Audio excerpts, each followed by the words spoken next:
Okay, guys, so welcome back. This is day 17 of rotational mechanics and day 3 of rolling, I guess. Yesterday in the class, I've asked you to find the accelerations of different kind of rolling bodies. Like when the bodies are rolling down the inclined surface, different bodies we considered. We considered disk, a ring, and a hollow sphere and a solid sphere. I asked to find the accelerations, and then what?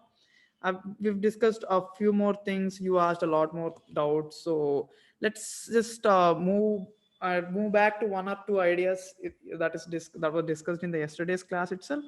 And today we are going to talk about angular momentums and kinetic energies. Okay, so let's look at this problem only.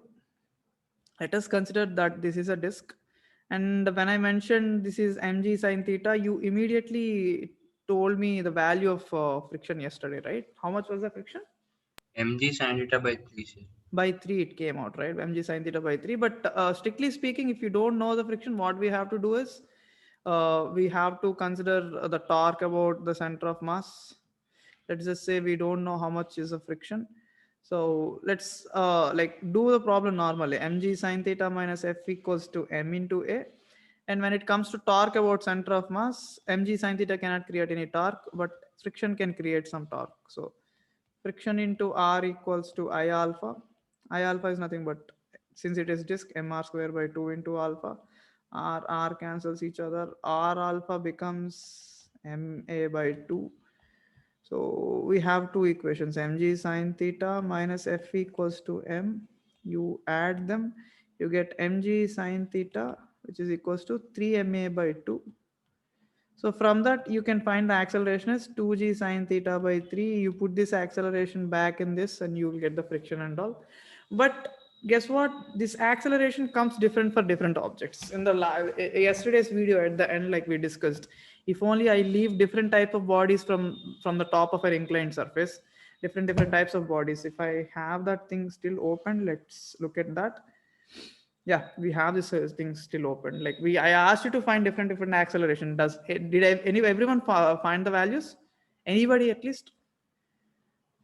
Anybody found the values of all the accelerations? Nobody, not even a single person in the class. I ran all of them, but I didn't find the values. This was g sine theta, and what was the thing that we just found out? It was disk, right? So this is 2g sine theta by 3. Can somebody That's the immediately give cylinder, the sir. values? What? Nothing, sir. Yeah, can somebody immediately give the values of a hollow sphere and a solid sphere? Anybody has the values? Nobody. That's incredible. But guys, do this thing and come back to me. I mean, like when you do these problems, I hope you understood how it works, how to find the acceleration. It's not a big deal, right? So, but do this value for sure. Okay, you might face some problems just recording this thing. It will be like good practice, but when you solve these problems more and more, you'll understand more things, you'll get more doubts. Those doubts are really important for us to discuss. There is a question in HC Verma. uh, let's look at all the other questions later, but look at 76 for now. So he says a hollow sphere is released from the top of an inclined plane.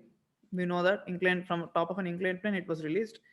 What should be the minimum coefficient of friction between the sphere and the plane to prevent sliding? It should be pure rolling. He's saying prevent sliding, which means this term means it's pure rolling. Anybody has any approach to this problem? Anybody? So the friction should be greater than that mg sin theta into whatever thing. No, like that's it. It's a hollow sphere, first of all. And what should you do? You should write mg sine theta. You write friction. You do everything that you want. You find the frictional value, find the amount of friction eventually. But this friction is coming from mu n. This friction is coming from Aditya. Tell me. No, sir, I was about to say about this mu n only, sir. Yeah, the friction value is nothing but mu n. Now mu n is nothing but, if you remember from the topic of from the topic of friction, the n is nothing but mg cos theta. If you remember that, because this is mg cos theta, this is normal force. If you remember this value, mu n is nothing but mu mg cos theta. So this is the maximum amount of friction, And using all these ideas, you can find the friction as some value, like you write mg sine theta minus f equals to ma and f into r equals to I alpha. You do this and you get the frictional value. You match to these two ideas and you get the value of mu. That's all. Okay. You basically use the linear mechanics, you use all the other mechanics, and you simply No, find. but maximum friction, right, sir? Yeah, so that is the condition is speaking, like find the minimum value of mu. So you're taking the limiting case where it should at least be, so that there won't be any slipping. Okay. Okay, sir. Vamsi, tell me. Sir, friction I got as 2/3 MA, sir, like that. This is 2/3. MA. What is A? It must be in terms of mg sine theta. Okay. It shouldn't be 2/3 because we already got 2/3 for disk. So it should be some other value. Even though, like, no matter what we do, we'll definitely get the values according to our simulation only, because when we run the simulation, which one reached the ground first? Was it? The cube. That was Cube obviously reaches, but we don't talk about cube. Rest of the it body. was solid sphere. The yeah. solid sphere. Solid sphere. So it was a solid sphere when it reached from the ground. It reached the ground first, taking the cube out of picture. Take the cube out of picture. So let's observe now. The red one, the solid sphere, is reaching the ground first. So it's an evident factor. It's an evident thing that we can clearly say. They have different accelerations. We can find the accelerations. I'm asking you again, go ahead and find the accelerations. You will get more doubts from that. That's why. Okay. So in this question, he's asking the mu value, and you will find similar questions. You will find a lot of questions like there is a disk which is wound and the string is pulling the disk, and now the whole thing is rolling. Find the acceleration. There are different types of models in this question, so you must be ready. Like there's a question where you have a disk and there is another edge on the disk, like the disk is like this and there is another popped out disk kind of a shape, and they're wound, there's a wound of string around that and they're pulling this. Okay, so they ask you the acceleration of this whole system now. Okay, like it's nothing new. When you do a problem like this, you follow the same methods. Friction force, so F minus F equals to ma. But when you write the torque, this is where it is important. For this torque, this is the radius of torque, so F into small r. For friction, the torque is capital R only, so plus friction into capital R equals to moment of inertia, whatever the value that he gives, and you go ahead and solve the problem like this. Okay, so there are maybe a million, not just a million, maybe a billion type of models in rotational mechanics. You can literally double the number of questions that you have done until now. Before rotational mechanics, you can double the number, you will find those many questions in rotational mechanics. Okay, so that is why I like this topic a lot. Now let us move on to a new idea. I hope you can deal with all the all the forces and torques now, all the accelerations, angular acceleration and all. Let us talk about more ideas, which is nothing but the new idea. It's not a new idea. We already know this. Let's talk about angular momentum of a rolling body and then kinetic energy of a rolling body.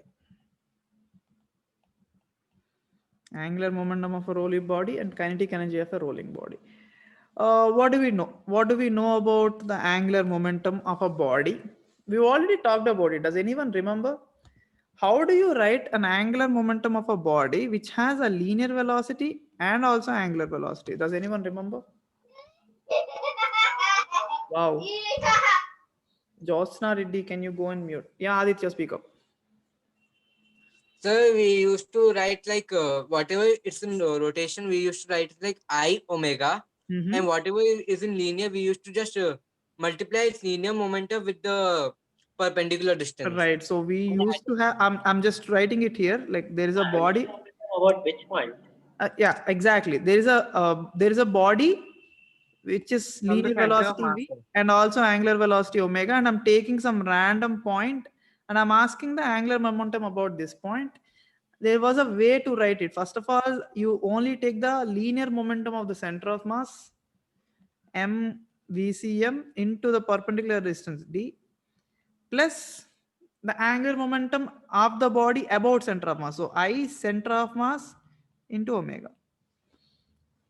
Okay, so this is how you write the angular momentum of any body which has some linear velocity and angular velocity. A rolling body is something like that only. It has some linear velocity and angular velocity, but in this case, it's a round body and they have a relation in between them. In this case, they don't have a relation between them. V is V, omega is omega. But in this case, the V and R omega, V and omega has a relation. It's a round body. That's all. There is no difference at all. And most of the cases, since it is running on the ground, there's a reason why we do it. We always write the angular momentum about any point on the ground. There is a reason, there's a specific reason why we do this. And you're going to see that a specific reason maybe tomorrow. Okay, you can write the momentum about the center of mass also, but most people only choose to write the angular momentum about a point which is on the ground. You will see the reason tomorrow, but can you people tell me how much is it? Guys, angular momentum about a random point on the ground. All you need to do is linear momentum mv, m into v into perpendicular distance r, plus about this point. It's a disk, let's just say, so I omega. So if it is a disk, you write it as mr square by 2, small m, r square by 2 into omega. I'm writing omega as v by r. You can write v equals to r omega also, it's your call. Okay, so I cancel these two, so I get mvr plus mvr by 2. So I get a 3 mvr by 2 as the angular momentum of a disk which is rolling. Yeah, Sharath and Aniket, you have notes. So we can show this thing rolling disk as it is revolving around the point of contact, right, sir?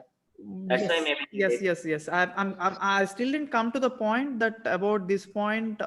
We actually call this as instantaneous axis of rotation, but without showing the reason why we talk, like bring into this topic, I don't want to talk about it. So in tomorrow's class, it makes more sense. The point of there is a thing called, this thing is called as IAOR, instantaneous axis of rotation.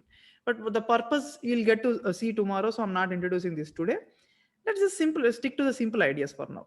Sharath, what is it? Sir, we take the angular momentum above the ground because it always stays constant, sir. If we take Why is that? Why does it stay constant?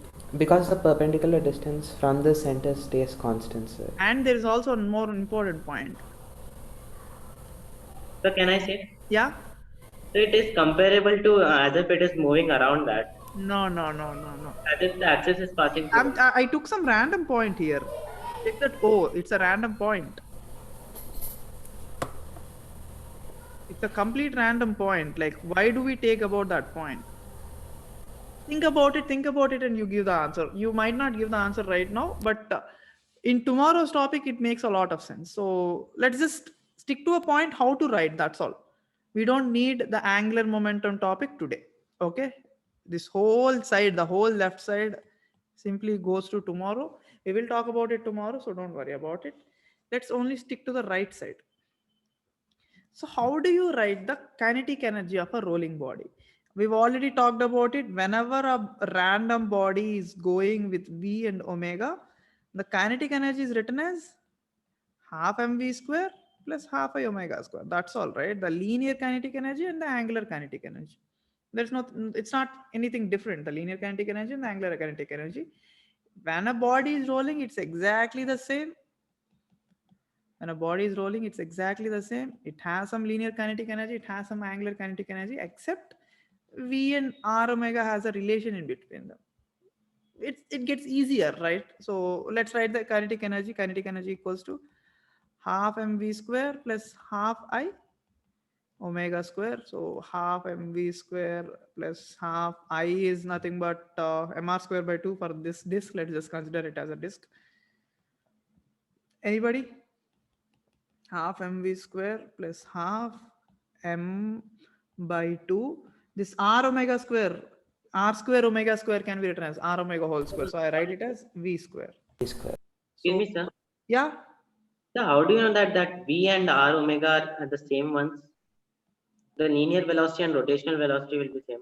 No, I'm not saying V and omega are same. I'm saying V and R omega have a relation between them. That is a whole base of pure rolling, right? Oh, okay, sir. That's what we talked about day before yesterday. V equals to R omega as long as the body is in pure rolling. That's all.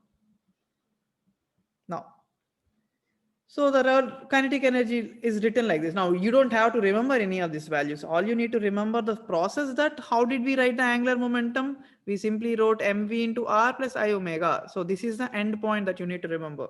How did I write the kinetic energy of a rolling body? We simply wrote half mv square plus half I omega square. If you remember these two ideas, we can do a lot of problems. We are going to do a lot of problems today. Let's watch it. Okay, it's a very simple idea, but again, this topic will be coming tomorrow. So we are going to use angular momentum tomorrow, but we are going to use the kinetic energy today. Let us start with any simple problem. How do we use rolling kinetic energy? A disk, a ring. Let's talk about ring today. Okay, let's talk about a ring. Aditya, tell me. Sir, how can we conserve energy, sir? Like there's friction in presence. How That can is we a good conserve? question. Okay, I was about to discuss it anyway. But guys, listen.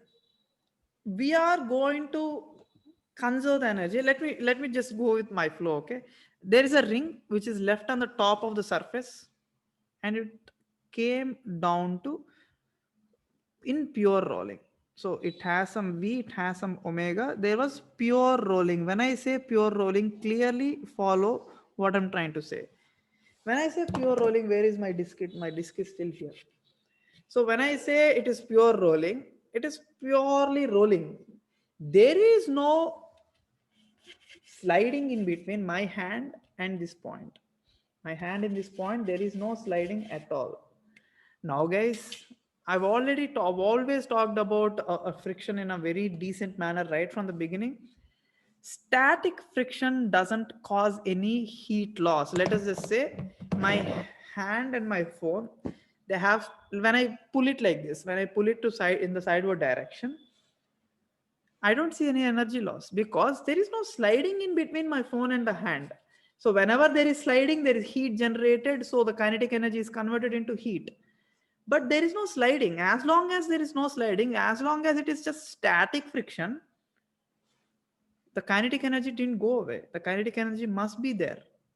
There is no heat loss or there is no energy loss. So in pure rolling only, we can conserve energy. Remember this point. In pure rolling only, we can conserve energy. Aniket, what's it? Sir, can you prove it that the static friction thing? Like prove how? So with the equations and all. Like what equation do you want to? I mean, like in what way do you want the proof? If you tell me, I'll try to prove it. For example, for kinetic energy, we can put some equations and subtract friction from that, something like that, sir. You will only, if you do that, you'll only get the linear acceleration and the angular acceleration. You don't get anything from that. Sharath, what is it you're saying something? Sir, can I give an explanation for Yeah, what we try. Yeah.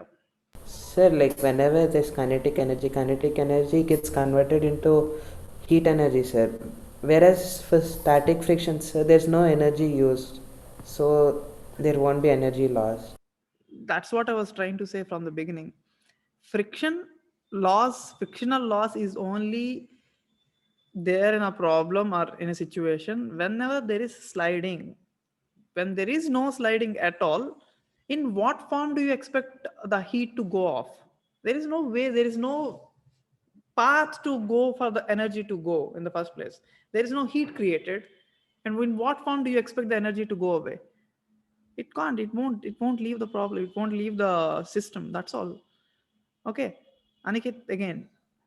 So without friction also it would go that way only then. Like friction is not affecting it.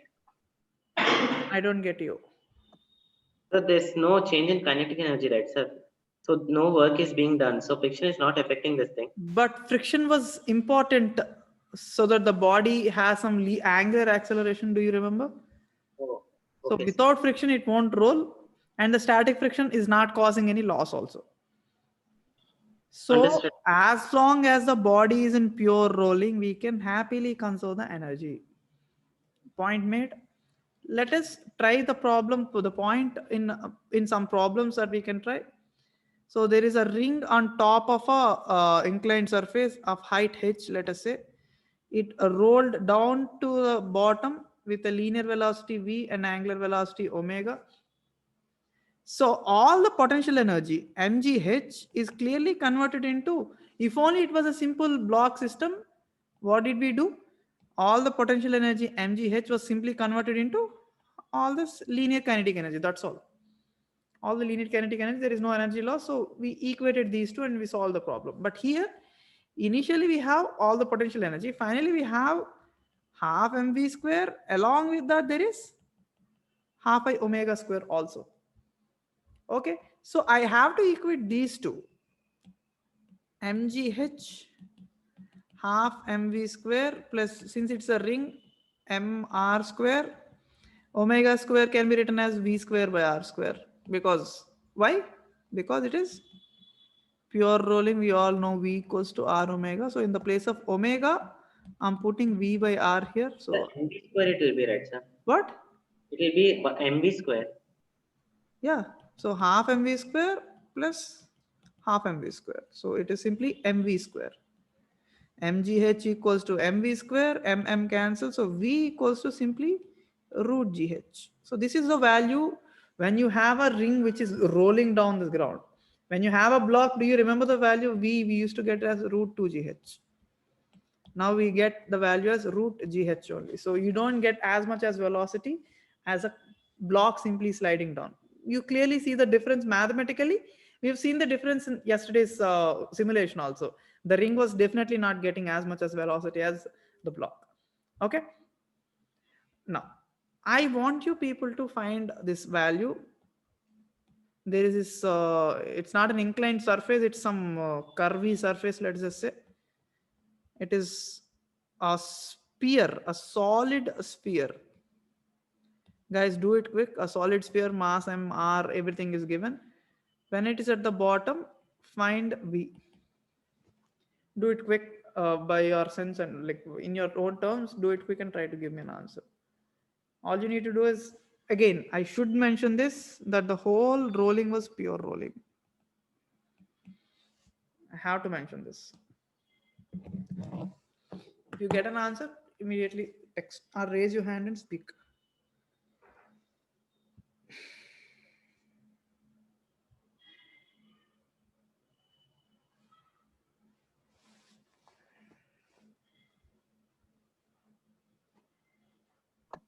So it is GH minus 1 by 2 minus 1 by 5 under root. What? Minus, minus, minus. Why do you get all the minuses? What did you do? So the same thing, sir. But why do you get all the minuses? It's a very simple thing. Oh, sorry, GH by 1 by 2 plus 1 by 5, sir. Under root. mgh is a potential energy. Finally, it has half mv square plus half I omega square. So root over 10 GH by 7, sir. Right, that is Yes, the right sir, answer. even I got the same one. Upon Half mv square plus half I is how much for a solid sphere? 2 by 2 by 5. r square. M square. I'm writing omega as v square by r square. You can do it any manner. Okay, it's fine. So you get half common out. You mv square plus 2 by 5 mv square, which is equals to mgh from this side. So mgh equals to half 7 by 5 mv square. If I'm doing the calculation too quick, I'm sorry. I can't help it. V square equals to 10 gh by 7. So V gives us root over 10 gh by 7. This is the amount of velocity that it will get by the time it gets to the bottom. Aniket, what did you do? What did you do I to? went to the calculations completely. Yeah, so you got some strange answer. I don't understand how you managed to do that. It was correct, sir. What? Yes, sir. Without all the calculations, I did only Yeah, two. yeah. So leave that part out. It's fine. Okay. Now, it's not just that. Using the same energy problem, we can do more. Okay, we can do more stunts. Like it's the same thing. Now I have a hollow sphere, pure rolling, it has V, mass M and radius R. Pure rolling, I have to mention this. How high will it go? That is the question. Try it. Try it Is quick. that V horizontal, sir? What? Is that V horizontal or parallel to the contact of surface? No, this V is horizontal initially. Like the surface is horizontal on initially. Okay, sir. Yeah. It doesn't really matter, but yeah. Try to do it quick and give me an answer, okay?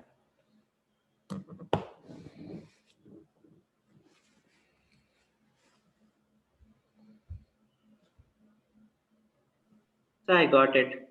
Who got it? Aniket, you got a wrong answer again, I'm sure. No, sir. Correct one. 5/6 V square by G under root. No under root, sir. No under root.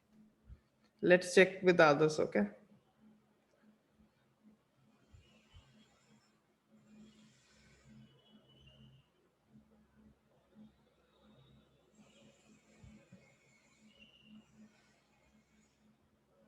Yes, sir, I got the same. What did you get? Root over 5 mg by 6, sir. Okay. Root is not there. Sir, root, I did not Sir, got there with will be root, no- sir. There I got will be V no root, square. sir. Sir, 5 Sir, I V got square as root upon 5 6 mg by G, sir. Sir, I got root 6gh by 5, sir. Why are No, you sir. getting, why are people getting Root 5 mg by 5, sir. Let's So check. M will be cancelled. But why do you people get a root there? Yes, Let sir. us write initial No energy. root is there, sir. Now, first of 5 all, V square upon okay, 6G. like did you forget this point that when the body is pure rolling, it also has omega. No, I mentioned, sir. I mentioned omega. Half I omega square, half mv square plus half I omega square is the initial energy. But by the time it got here, it comes to rest. So MGH. it has mgh. All you need to do is equate these two. Half mv square. Since I mentioned it as a hollow sphere, it is 2 by 3, sir. 3 mr square v square by r square equals to mgh. Sir, So 5V square by 6G, sir. Yes, sir. This answer only I told. you get 5 by 3 First, mv square mgh mm cancelled. You get 5 by 6 v square by g. Okay, a lot Yes, of sir. people texted me the same answer. Harshita gave me the same answer. Same answer, sir. Ganesh gave the same answer. So even I got the same. Yeah. So this is the answer. This is how much high it will go. So we can just assume as if ball is going from opposite, right, sir? From height. What? You can just assume that ball is going from the top to the bottom and Yeah, solve. it's the same problem, but this is where we get tricky problems. Okay, what's this tricky problem? This is interesting. So what happens is they give you a problem like they leave a body here. We'll take a disk since it's easy. Apple Pencil is going out of battery. I'll just give you this problem and charge it. We take a disk, mass m, radius r, released from a height h. Okay, all these surfaces are like really, there is no problem at all. It's as if the surfaces are all smooth. Now, what he gives is, on this side, there is no friction. On this side, there is no friction. So when there is no friction, what happens? They release the body. On this side, it is pure rolling. They mention this thing. On this side, the friction is sufficient that it is in pure rolling. So the body comes down in pure rolling. So by the time it is here, it will have some V and it will have some omega. But while it is going up, can somebody tell me what happens while it is going up? Sir, I it won't think it will reach just head, slide, sir. sir. Slide, sir. It won't It reach will head, sir. slide. It will Now slide, it sir. slides, but you're not telling me the important point here. So there will not be The rolling. omega So will it will go remain half the height. same. Now listen, the omega will remain the same. Why? So no There is friction. no friction. Since sir. there is no friction, since the friction is only on this side, there is no friction on this side. There is no one to oppose the omega value at all. There is nobody who's going to oppose the value of omega. The angular velocity of the body is not getting opposed. So the body goes on into slipping. I just introduced the idea of slipping, don't worry. The body, by the time it reaches here, it won't have any linear velocity, but the omega stays like that, exactly like that. In fact, it won't even reach up to this height. Let me correct that. So it will go to half height. How So do it you is say it is similar to half that exactly? Galileo's experiment, right, sir? It will I reach oh. somewhere over here. The V will be 0. The omega stays exactly the same. And guys, what they ask is, they ask you to find this height. Let us call it as H1. In this problem, they ask you to find H1. How are you going to find the value of H1? It's a very long problem. Sir, can I say? Can No. I say? No, you cannot say. I just give me the answer. Find the value of H1. H by 2. No, H it's by 2. wrong. Also, It's not H by 2. If it was a ring, it was H by 2. Can you tell me how? Can anybody understand why I'm saying it? If it is a ring, it was definitely H by 2. So because ring has double moment of inertia. No, shut up. What? Anybody understood the point why when I'm saying this? If it was a ring in this place, it would exactly have gone up to a height H by 2. Ganesh, Sharat, doesn't it ring a bell? Are you guys even in here or not? Whether Yeah, you didn't get the point. So because the ring will travel the slowest. No. Like how we find that. Simulation, sir. No, because the ring is driven by Jesus. You can't just say randomly anything. Come on, I need a proper answer. For a ring, why is it H by 2? Or you can just give me the answer H1. How much is H1 also?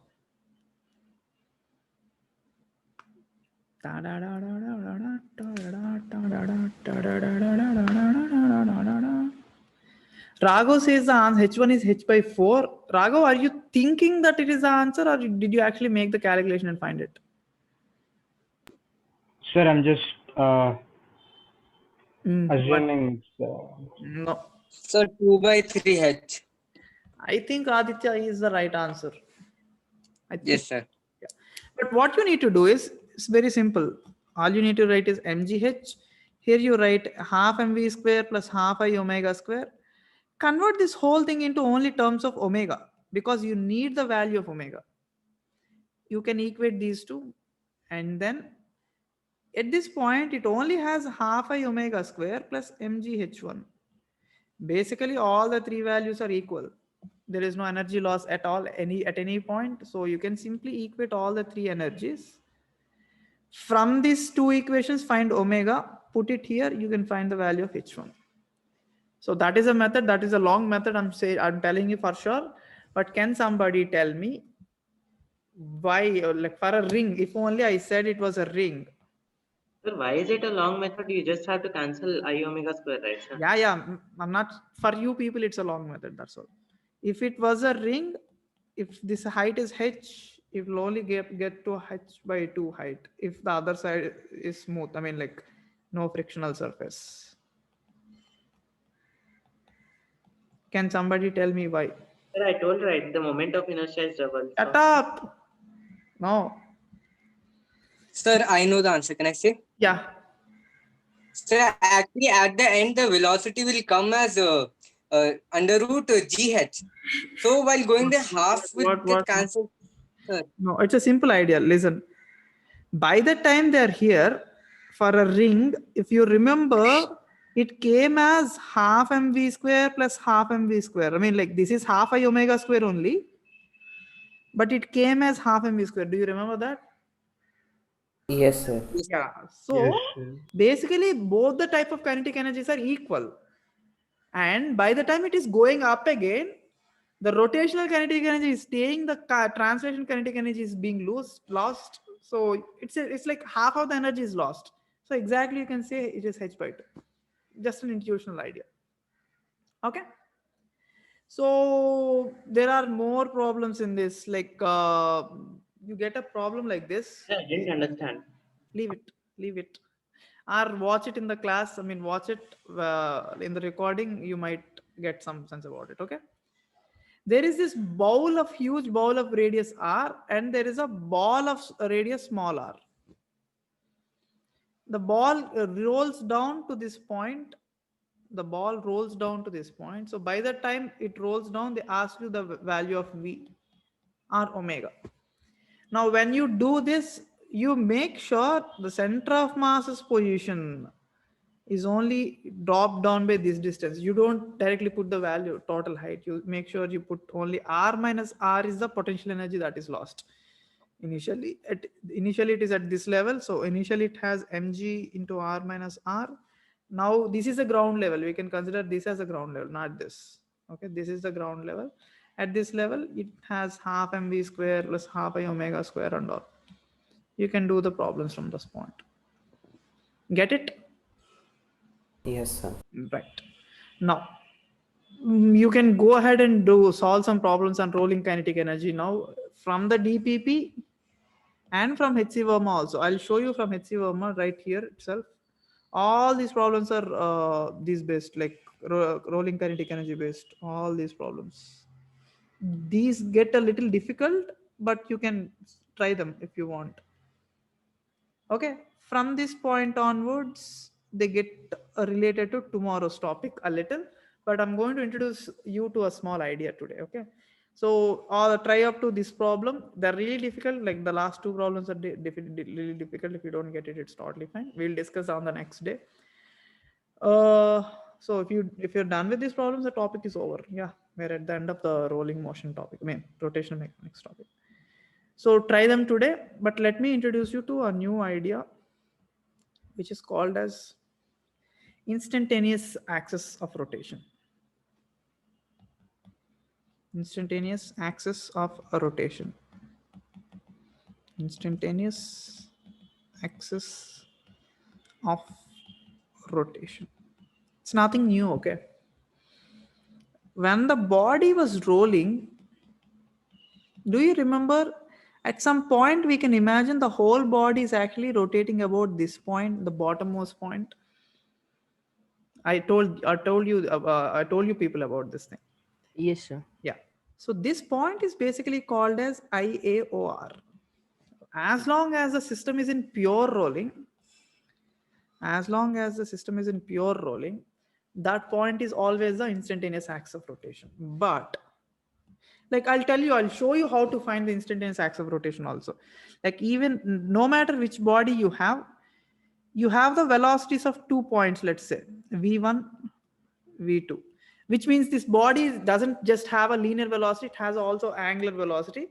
So taking all the points into consideration, like you take v separately, you take omega separately, you write the combination of all the velocities, and in the end you get the velocities as v1 and v2. All you need to do is join those points. This is a strange method, might sound different. I mean, like completely out of the blue idea, but follow this. Join the lines join the points that we are talking about. Now draw them vectorially. Like if this is v1, this is v2. It's like if it is 10 and if it is 5, the length must be double of this thing. If you draw this as a 5, the length of this thing must be double exactly. So draw them according to their magnitude.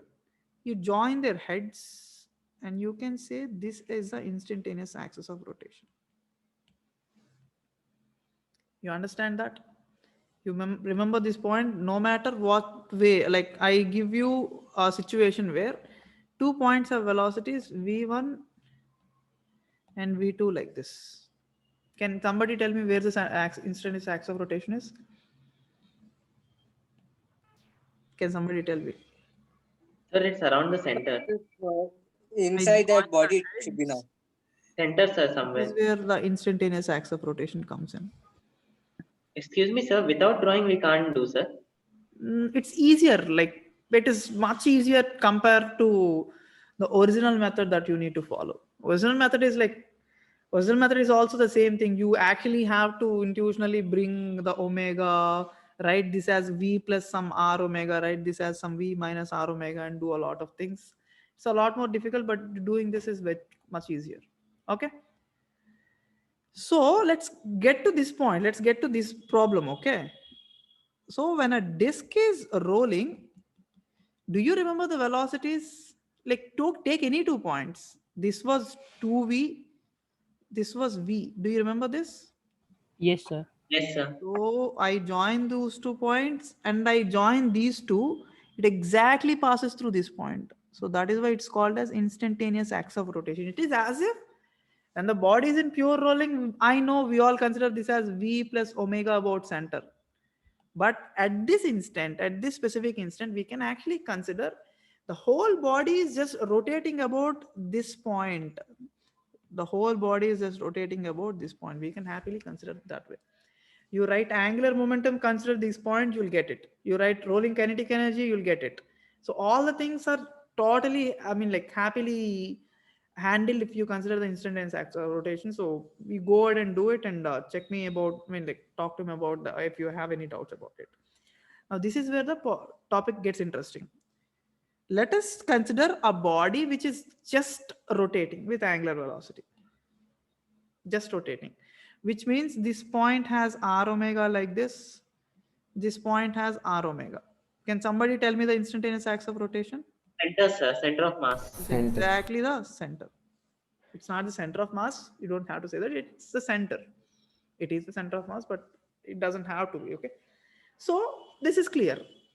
What happens is sometimes we are talking about the new idea that I just wanted to introduce.